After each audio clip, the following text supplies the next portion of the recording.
ಹೆಸರೇನಮ್ಮ? Hi. What is your name? Kavya. Very good.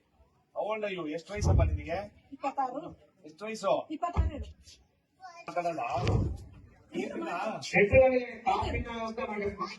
ಇಂದು ತಾಯಿ ಗುಣ ತೀರೋದಿಲ್ಲ ಋಣ ನೀನು ನಮ್ಮ ಪಾಲಿಗೆ ಎಂದು ದೇವ್ರಯ್ಯ